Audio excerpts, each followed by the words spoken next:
Hi boxing fans and fight world. Today, I'm giving you my final thought on the forthcoming matchup between Canelo Álvarez and please welcome the first ever and only undisputed super middleweight champion of the world, Canelo Álvarez!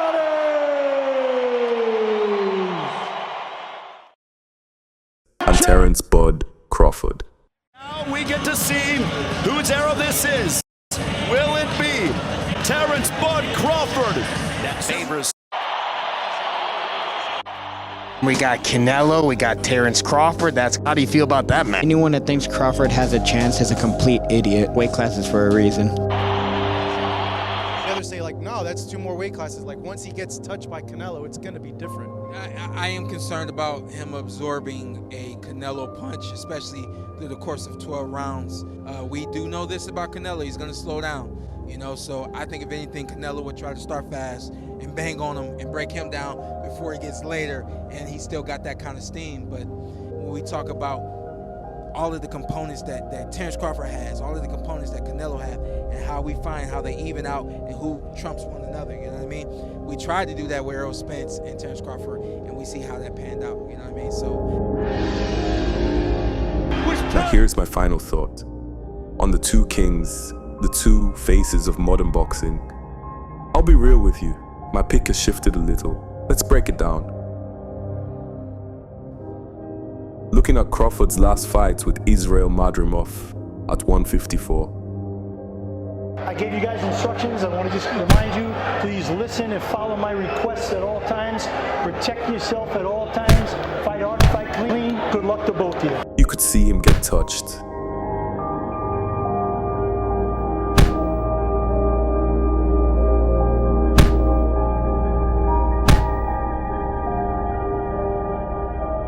Madrimov kept Crawford guessing, constantly feinting, breaking his rhythm.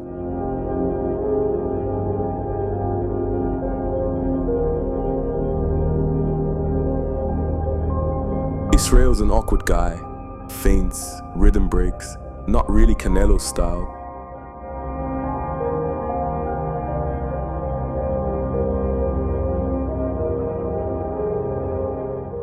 And yet, Crawford still showed why he's a master at what he does.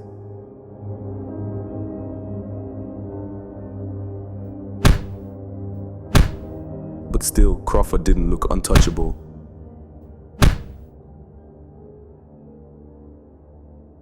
Even Stephen A. Smith, the voice of ESPN, and Joe Rogan, the face of the UFC, both have strong takes on how this fight plays out.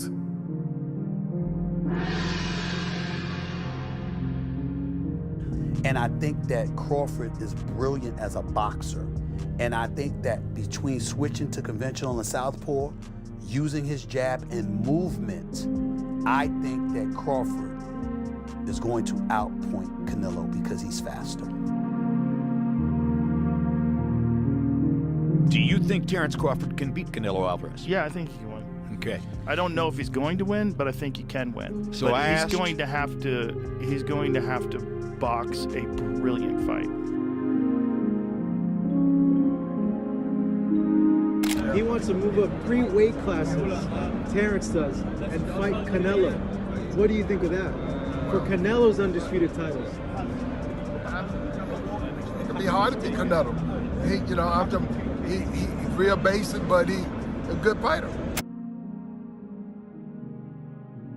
On moving up another 2 weight classes to 168. That's not just moving up. That's carrying weight on your legs, on your lungs, and on your punches. Now, people always say Canelo struggles with movers. True, we saw that with Billy Joe Saunders. For the unified super middleweight championship. Counter, Boss will be coming back in the danger zone when he backs up here into the corner. Also United. When he moves in. I said, can Saunders do that? I said, yes, but you have to do it for 12. It's big shot, he's not really. Oh, there's a right hand that moves him back. There it is again, to the body. To the crowd's reaction. That's a straight right hand from Canelo. Here is a nice little short uppercut from Canelo, almost knocking out the gumshoe of Billy Joe Saunders. Again, Saunders shook it off. Just for the unified super middleweight. Some thought this would be a walkover for Canelo. Here, go to the corner, regroup. Nice left. But look at Canelo. Against Billy Joe Saunders, he dominated in classic fashion. And especially Caleb Plant. Right uppercut by Álvarez.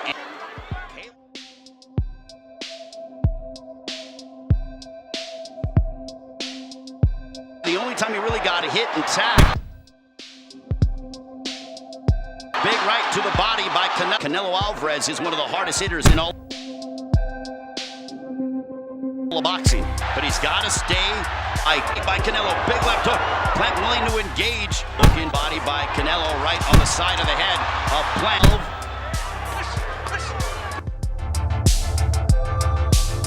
The jab by Caleb Plant steps in. Plant with that 23 of 88 big right hand. And there's a big right that Against Caleb Plant, it was a masterclass finish. A stoppage that reminded everyone. Canelo does not disappoint. But here's the thing. Crawford's tactical, yes, but he's not that type of mover. He's not on his toes like Ali. He's not going to dance away all night. And that means he's going to get hit.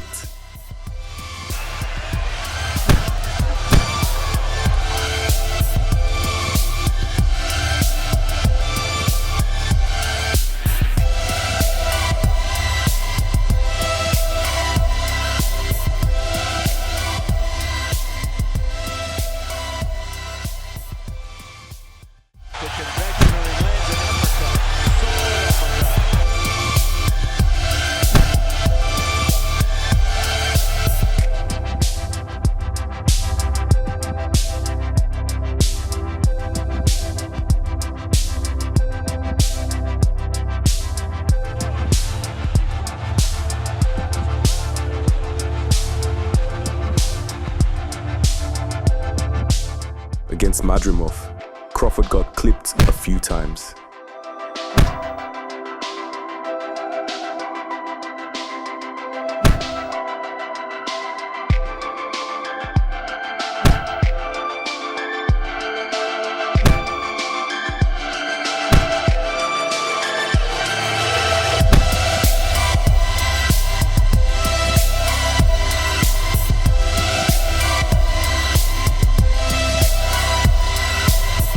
At 168, Canelo's shots are different. This isn't sparring with 16-ounce gloves and headgear. This is 10-ounce leather and no protection. And Crawford hasn't felt that in over a year. That's a factor. On the other side, look at Canelo. He's been in there with bigger men, Bivol, Kovalev, Golovkin. None of them really hurt him. He's shown his chin holds up against power. Crawford though, we've seen him buzzed by Gamboa. That's a question. Canelo's got the speed. Crawford's got the accuracy. And when it comes to putting punches together, Crawford might be the best sharpshooter in the sport. But can he hurt Canelo? That's the million-dollar question. Here's where it gets special. Crawford is a once-in-a-generation fighter. Like Ali, like Mayweather, like Pacquiao. If anyone can do the impossible, it's him. The last fighters that you fought, they ain't on my level. So when I beat you, is you gonna be a nobody? And that's why this fight has that magic. Because whoever wins goes straight to the mountaintop of boxing history. In my eyes, this is even bigger than Floyd versus Pacquiao. So who wins? Honestly, I can't call it. My breakdown says Canelo is favored, maybe even a late stoppage. He have a great chance because his heart, his talent, and also his game plan and his strategy. But Canelo is no pushover.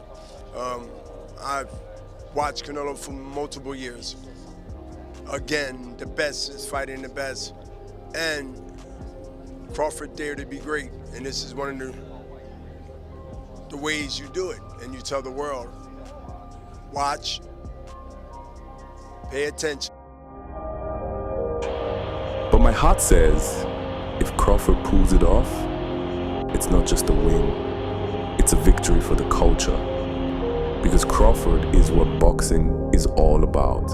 I want all the people in the stands that booed me, they gonna cry when they go home.